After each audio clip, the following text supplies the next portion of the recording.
bahwa Nabi Muhammad itu dalam pikiran saya yang paling hebat adalah ketika kita menampilkan beliau sebagai tokoh pemersatu, tokoh persatuan. Itu. Adapun mukjizat kesaktian mah itu dan tidak terlalu penting bagi saya. Yang paling penting adalah sebagai tokoh pemersatu, yaitu bahwasanya Kanjeng Nabi Muhammad itu sejak kecil itu sudah dikenal sebagai juru damai. Ketika ada teman-teman yang berantem, yang berkelahi, beliau yang menengahi, beliau yang mendamaikan, beliau yang membangun kembali persahabatan. Ada suami istri bertengkar, beliau ikut campur, menasihati kedua belah, menghindari jangan sampai terjadi perceraian. Dari sejak kecil dia sudah menjadi tokoh pemersatu. Nah, kapan mulai diakui oleh masyarakatnya sebagai tokoh pemersatu? Ketika beliau berusia 25 tahun, yaitu pada saat terjadi pemugaran Ka'bah, dipugar, dibangun kembali. Nah, ketika akan mengembalikan Hajar Aswad, ini para suku-suku Arab yang ada di Makkah, mereka meminta masing-masing mendapatkan keistimewaan. Orang Quraisy bilangnya kami yang berhak mengembalikan Hajar Aswad itu ke Ka'bah. Kata Bani Kilab demikian, Bani Asad demikian, semuanya. Hampir terjadi perang saudara. Tampillah Nabi Muhammad pada usia 25 tahun, dia bisa selesaikan. Akhirnya semua orang setuju. Gimana caranya? Sorbannya digelar, Hajar Aswadnya ditaruh di tengah, terus masing-masing suku suruh pegang ujung sorbannya, digotong bareng-bareng. Kecerdikan pada zamannya mempersatukan umat luar biasa. Nah, itulah makanya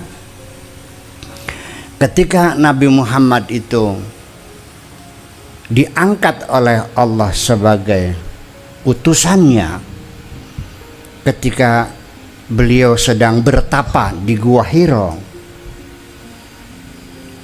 turun Jibril ya, menyampaikan firman Tuhan sekaligus menobatkan beliau sebagai utusannya.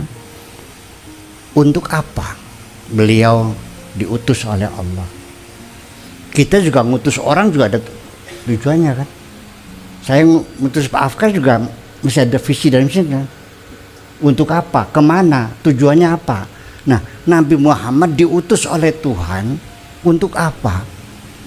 Jawaban saya logis. Tidak jauh Nabi Muhammad disuruh apa dari persoalan yang ada dalam pikirannya. Dalam pikirannya bagaimana mempersatukan umat, betul nggak? Maka Nabi diutus suruh apa? Suruh mempersatukan umatnya. Ya kan begitu. Nah, tadi Bapak wakil wali kota menyinggung kesehatan, sangat penting sekali. Baru itu luar biasa tidak. Apa artinya duit kita banyak kalau badan kita tidak sehat? Betul itu. Anda saya kasih uang 1 triliun, mau nggak? Mau. Tapi cuci darah tiap hari. Jadi nggak ada artinya kan? Nggak ada. Iya. Jadi akhirnya memang ya kebahagiaan itu yang paling inti adalah kesehatan. Nanti kita uraikan seperti yang lain. Nah, itu makanya jadi ya kita doakan semoga beliau ini bisa terus memimpin kita kan gitu. Amin. Biar kesehatan orang Tangerang ya sempurna semuanya itu. Amin. Itu aja kira-kira. Nah, itulah makanya begitu Nabi Muhammad diutus, beliau menyampaikan visi dan misi.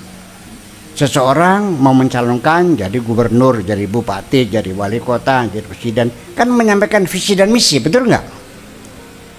Maksudnya kamu setelah jadi bupati, ini rakyat mau dibawa kemana? Nah, ini loh visi dan misinya, ya kan? Misinya ini, 1 ini, 2 ini, kan jelas gitu. Nah, Nabi Muhammad juga sama.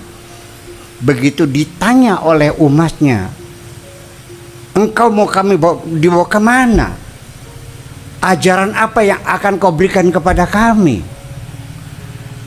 Visi dan misi beliau adalah satu, kalimatut tauhid. Kalimatut tauhid. Kalimat itu bahasa Arab. Sudah diadopsi dalam bahasa Indonesia kalimat. Di bawahnya kalimat kata. Di bawahnya kata huruf. Kalimat kata. Nah, tauhid itu ibu-ibu dan bapak sekalian adalah ketika ditasrif dari wahada wazan fa'ala, mudhari'nya yufa'ilu, masdarnya taf'ilan.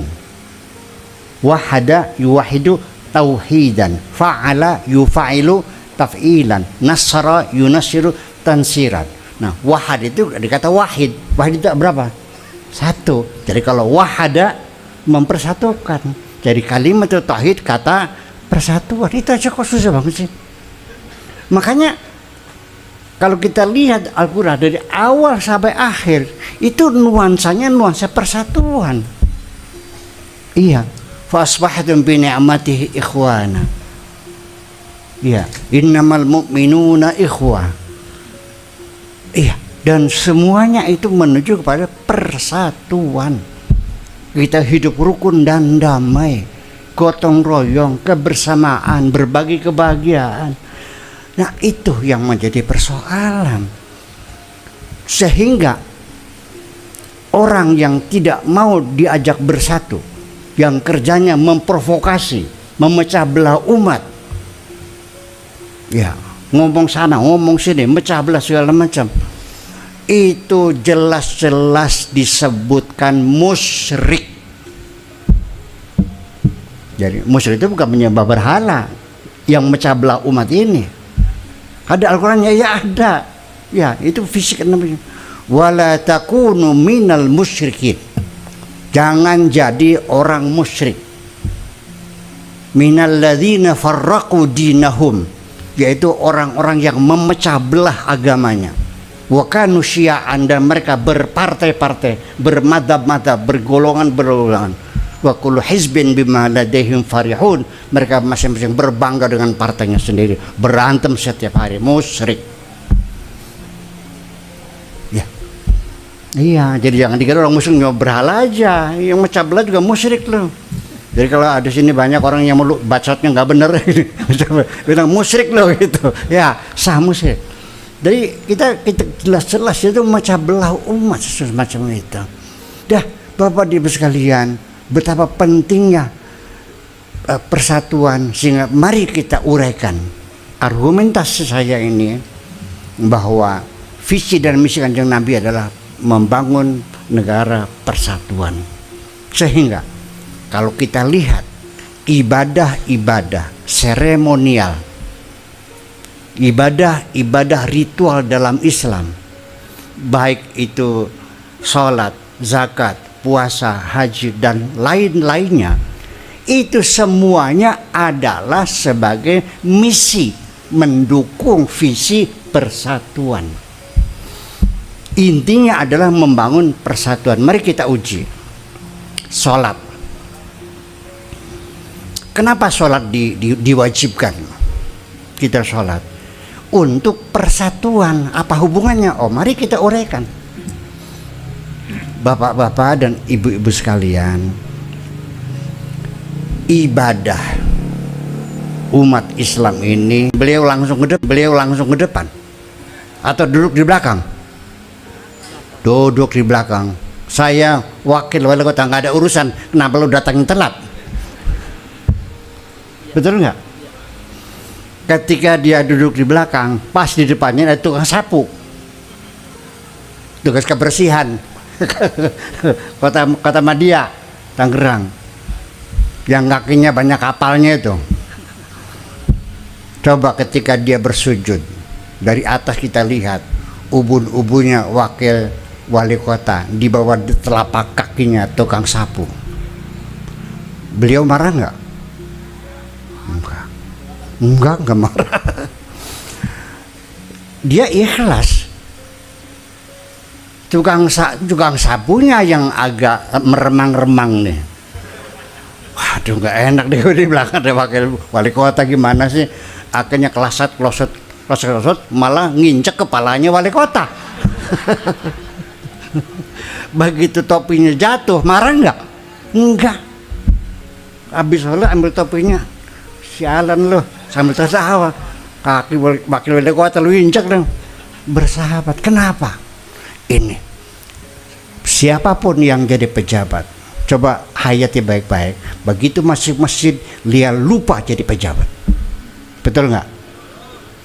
Lu yang miskin masuk masjid, lu lupa jadi miskin, merasa setara dengan siapapun yang ada. Betul? Orang kaya lupa kayanya, pejabat lupa pejabatnya. Kita merasa sama di hadapan Allah. Itu hebatnya Islam. Betul? Nah, itulah persoalannya. Karena tidak ada aturan bahwa orang kaya di depan, miskin di belakang, nggak ada. Jadi akhirnya siapa yang datang dulu, ya datangnya duduknya di depan. Terjadilah pembauran di situ antara orang kaya dengan orang miskin, antara pejabat dengan rakyat ketemu. Saya keliling dunia 20 tahun ya, di Eropa, Afrika, Asia.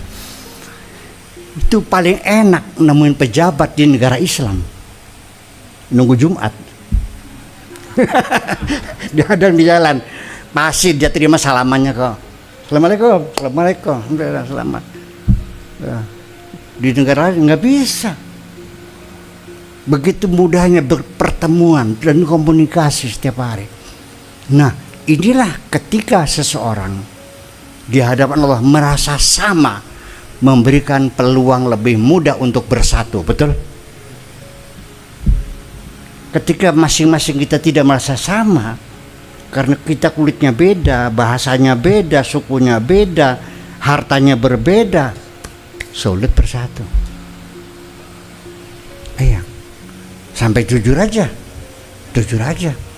kita tidak sadar memisah-misahkan rakyat. Yang miskin Tanjung Priok tinggalnya, kalau yang kaya di Kemang, betul nggak? Betul nggak? Yang kaya di Pondok Indah, betul nggak? Kalau yang miskin Tangerang, gitu. Iya, itu nggak boleh. Iya, sakit Bang. Ada rumah mewah yang harganya 50 miliar di tengah-tengah rumah-rumah yang kumuh. Ini kan amoral. Sakit yang miskinnya kan. Sakit.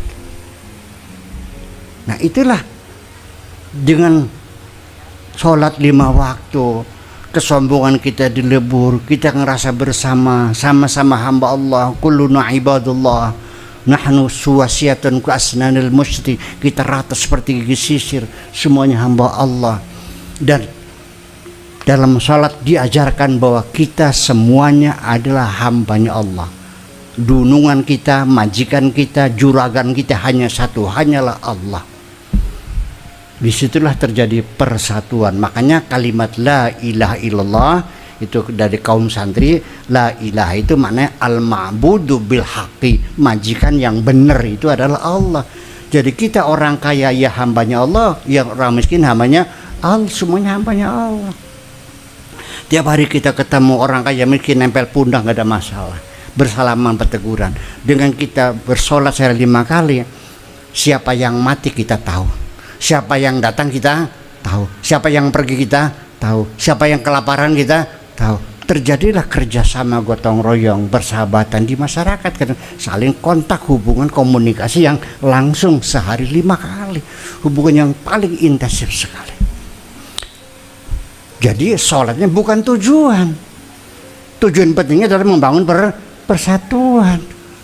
Tapi ternyata akhirnya menjadi lucu, orang yang sholatnya rajin berjamaah, bertengkarnya juga rajin juga. Betul enggak? Kadang-kadang rebutan kotak lagi. Bentar ini contoh aja, itu di Indramayu, di sana sini mah nggak ada. Itulah yang terjadi seperti itu. Boro-boro menjadi bersatu, malah gara-gara sholat menjadi bertengkar. Gak masuk akal. Hanya gara-gara imamnya baca kunut, langsung di belakang ditonjok. Bid'ah katanya gitu. Segimana lagi? Masa orang sholat dipukul dari belakang bilang bid'ah? Nabi tidak pernah kunutan. Saya bilang, kamu kapan pernah ketemu dengan Nabi Muhammad? Memang tahu persis Nabi Muhammad tidak kunutan. Yang kita sama-sama tidak tahu loh Pak. Sama-sama tidak tahu. Tolong, sholat sebagai media untuk bersatu, bukan untuk berpecah belah. Jangan salah paham. Sehingga kadang-kadang ada orang mau bikin masjid, kadang dihalang-halangi karena mazhabnya beda. Betul nggak? Terjadi nggak Pak? Nggak usah sebut namanya, nggak usah lah ya. Nggak usah namanya. Contohnya A sajalah, mazhab A mau bikin masjid di masyarakat yang kebanyakan mazhabnya B, dihalang-halangi. Jalannya ditutup, yang kadang-kadang macam-macam lah. Ya, ya kenapa seperti itu? Sampai kunutan jadi masalah kan, sampai usolli fardhu dhuhri arba rakaatain juga dipermasalahkan. Ya, zikiran setelah sholat juga dipermasalahkan. Salaman-salaman saja dipermasalahkan. Ini gimana? Katanya alat pemersatu, kok jadinya jadi bahan bertengkaran. Saya ingin katakan bapak-bapak dan ibu-ibu sekalian, jangan berharap sholat kita sama. Saya sudah keliling dunia 20 tahun, dari mulai Irak ya kan, sampai Syria, Lebanon, Mesir, Libya, Tunisia, Aljazair, Maroko, semua negara Islam udah datang. Nggak ada yang sama sholatnya. Dari mulai takbir sampai salam tidak ada yang sama. Dari takbirnya saja, lafaz takbirnya itu berbeda-beda. Ada yang Allahu Akbar, ada yang Allahu Akbar, ada yang Allahu Akbar, bermacam-macam. Takbir itu hamzahnya lafzul jalalah dibaca fathah A, bukan O, bukan Allah tapi Allah. Ya sudah, saya nggak rewel, ya udahlah, barang lidahnya pelok gitu, ya udahlah gitu. Nggak usah disalahin. Lah itu ya, kalau pengen tahu berapa syaratnya takbir itu syaratnya 20. Banyak banget iya. Itu kalau kita menuntut sholat yang sempurna, takbir saja syaratnya 20. Ya, tidak sama. Tangan ngacungnya juga ada yang Allahu Akbar di atas kepala, ada yang Allahu Akbar jempolnya di atas telinga, ada Allahu Akbar di bawah telinga, ada yang Allahu Akbar kipak gitu, ada yang Allah digoyangkan juga ada, betul nggak? Setelah itu ada yang sedekap, betul? Ada yang selonjor, betul? Ada yang sedekapnya di dada, benar? Ada yang sambil pegang kantong, betul? Apa sambil pegang bujel, ada yang santai. Yang benar mana? Nabi Muhammad sedekap apa selonjor tangannya? Kita tidak tahu. Dah. Makanya jangan sok ngerasa hebat. Ini bid'ah ini. Emang lu pernah ketemu? Gitu aja. Ya Pak ya. Kalau yang bid'ah, kamu pernah ketemu? Nabi tidak begitu, mereka pernah ketemu. Kita nggak ada yang pernah ketemu. Dan semua kajian sholat para imam-imam besar, khususnya 4 mazhab, Hanafi, Maliki, Hambali, Syafi'i, dan yang lain-lainnya, tidak ada yang sama mendeskripsikan sholat. Nggak ada yang sama. Niat, Kata Imam Syafi'i adalah rukunnya sholat. Kata Imam Maliki itu syarat sahnya sholat. Bayangkan. Kenapa beda? Beda filosofis yang berbeda, filsafat fikihnya berbeda. Sehingga kalau orang yang bermadhab Syafi'i tidak niat langsung Allahu Akbar, sholatnya sah nggak? Sholatnya nggak sah? Nggak sah. Kenapa? Tapi kenapa tidak sah? Karena dia meninggalkan syarat. Dia sholat nggak? Dia sholat. Saya enggak. Kenapa? Karena meninggalkan syarat. Kalau sampai dia sholat enggak. Karena dia meninggalkan rukunnya. Itu kan bedanya dikit. Tapi ini penting dalam kajian-kajian fikih ya, perbandingan madzhab semacam itu. Dan itu mendasar sekali. Nanti dari mulai sampai takbirnya, sedekapnya, sampai baca Fatihahnya, ada yang baca Bismillahirrahmanirrahim, Alhamdulillahirabbil alamin, ada yang tidak baca basmalah, langsung Alhamdulillahirabbil alamin. Ada yang tidak baca Fatihah. Ya, karena di Al-Qur'an juga ada wa idza qumtum ila sholati faqra'u ma tayassara minal Qur'an. Kalau kamu sholat, baca yang paling gampang, ya sudah kulu aja. Allahu Akbar, inna a'tainakal kautsar. Allahu Akbar. Ada yang harus baca Fatihah. La sholata liman la fatihatalah. Tidak sah sholatnya orang yang tidak baca Fatihah. Ini kesimpulan akhirnya, perbedaan mazhab yang bermacam-macam, tidak sama sholat umat Islam.